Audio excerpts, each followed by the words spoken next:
Vous êtes dirigeante ou dirigeant de TPE? Vous êtes intéressé par les enjeux et les défis des très petites entreprises? Vous souhaitez qu'on parle plus et mieux de ce que vous vivez au quotidien? Sortez de l'anonymat.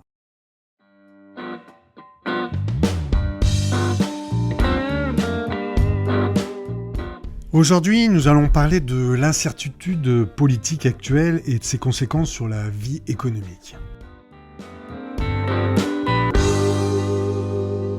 Vous écoutez les podcasts Ma vie de patron, la chaîne des dirigeants de petites entreprises. Vous avez un projet de start-up innovante? Je vous aide à définir le meilleur business plan et la meilleure stratégie marketing. Contactez-moi sur maviedepatron.fr. En fait, ouais, c'est ça. Depuis quelques mois, nous vivons une instabilité politique qui conduit inévitablement à une instabilité économique qui atteint les entreprises. Évidemment, il faut laisser le temps à la démocratie et laisser le temps au débat pour se dérouler, y compris au niveau économique. Mais force est de constater que le climat délétère dans lequel on se situe, ça incite pas vraiment à la sérénité du point de vue des entreprises, des entreprises. J'en veux pour preuve, j'ai dû parler dans d'autres podcasts de mon appartenance à certains réseaux d'entreprises, de réseaux d'affaires, mais l'impact de cette instabilité, sur les entreprises, elle est vraiment pas négligeable en ce moment, quoi. C'est en termes de perte de climat de confiance, on parle souvent du climat de la confiance, c'est-à-dire que s'il n'y a pas de confiance en économie, souvent ça marche pas. Perte de climat de confiance, c'est-à-dire qu'il n'y a plus de confiance entre les entreprises et les collectivités locales, ou voire régionales ou l'État, parce qu'il y a des entreprises qui travaillent avec l'État. Perte de confiance entre les entreprises entre elles. Voilà. Perte de confiance entre les particuliers et les entreprises, c'est pareil, les particuliers se disent ils ont de l'argent à dépenser, ils se disent de quoi va être fait demain, de quoi va être fait l'avenir, donc forcément ça impacte tout ce climat de confiance. Ça impacte, alors en parlant des collectivités locales ou territoriales, ça impacte, il y a un arrêt ou un ralentissement de la commande publique.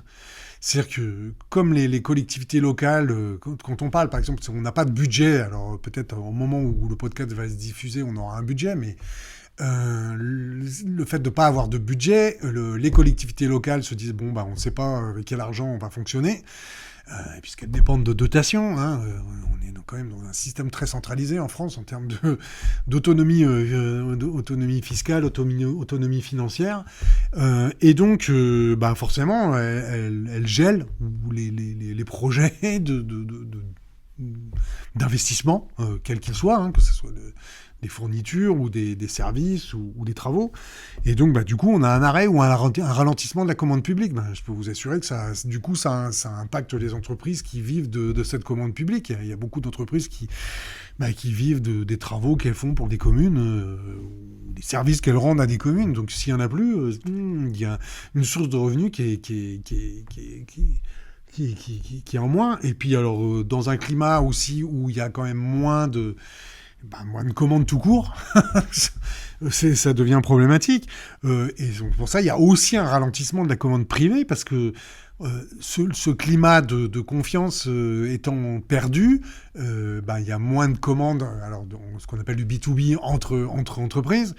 Il y a des projets qui sont remis à plus tard, parce qu'on ne sait pas ce qui va se passer. Est-ce que l'économie va s'effondrer? Est-ce que ça va repartir? Est-ce que c'est transitoire? Enfin, vraiment, c'est cette incertitude-là qui est vraiment très, très, très compliquée à gérer pour certaines entreprises et certains dirigeants d'entreprises. Donc tout le monde est plus ou moins affecté par cette ambiance un peu morose. Donc si on a à la fois un arrêt ou un ralentissement de la commande publique et un arrêt et un ralentissement de la commande privée, ça va devenir un petit peu problématique. Alors on nous dit qu'il n'y aura pas de récession, mais c'est déjà un peu ça, c'est un peu ce qui se passe en Allemagne en ce moment. Donc on est on n'est quand même pas loin de ce type de situation.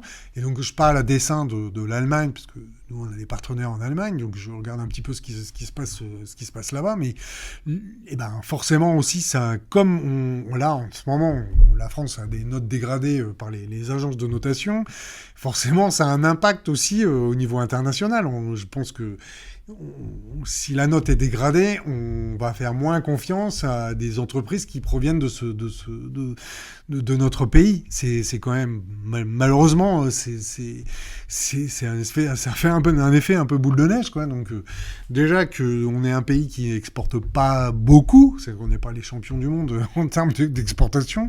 Si en plus on perd la confiance sur ce qu'on sait faire, ça va devenir un petit peu problématique, quoi.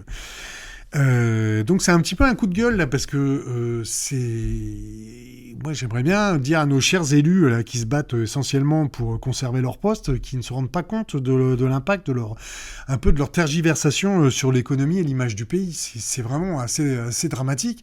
À des moments il faut faire des compromis, alors il faut pas faire des compromissions. On fait des compromis. Je ne ferai pas de compromis avec certains extrêmes ou idées extrêmes, mais des fois, il faut faire des compromis et puis il faut se mettre d'accord sur un programme commun. C'est pas grave si on n'a pas tout à fait les mêmes idées. Alors des fois, il y a quand même des choses qui se rejoignent. Hein, franchement, c'est pas voilà. Et on a besoin de ça. On a besoin que en tout cas, une partie de la classe politique se mette d'accord pour avancer. Voilà, ça empêche pas du tout, ça ne doit pas empêcher les idées, le débat d'avoir lieu, parce que toutes les idées sont toujours bonnes à prendre. Hein. Moi qui ai exercé des mandats locaux dans des petites collectivités, j'ai toujours pu m'exprimer et dire ce que je pensais des choses, et donc il y a des idées qui font leur chemin, même si c'est pas moi au final qui décidais, et donc c'est ça qui est intéressant. Et donc l'idée c'est pas d'empêcher le débat d'avoir lieu et les idées de s'exprimer, mais c'est de trouver les sur quoi on est d'accord. Il y a des méthodes de consensus, en fait. Hein. Alors, la France ne connaît pas beaucoup le consensus. Hein. Au niveau, il y a des pays, pays nordiques, l'Allemagne, ont l'habitude du consensus. Ils ont la culture du consensus. Ils font des coalitions, des choses comme ça. En France, on a du mal à faire ça.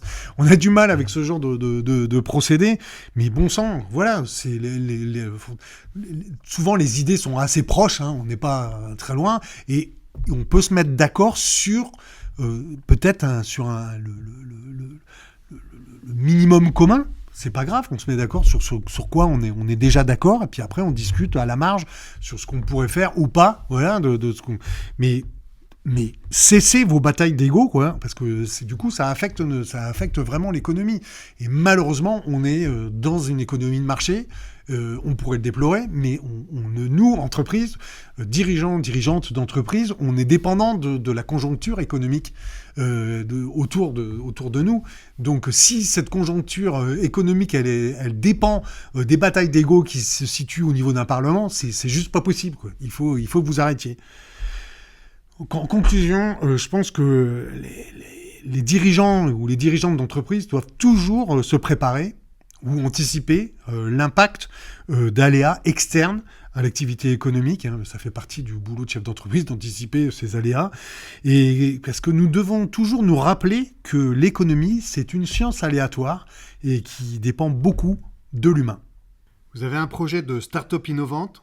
Je vous aide à définir le meilleur business plan et la meilleure stratégie marketing. Contactez-moi sur maviedepatron.fr. Les TPE représentent 1 million de dirigeants d'entreprise. Il était temps qu'on parle de ces femmes et de ces hommes qui produisent une partie non négligeable des richesses de ce pays. Je vous dis donc à bientôt pour d'autres podcasts sur les TPE.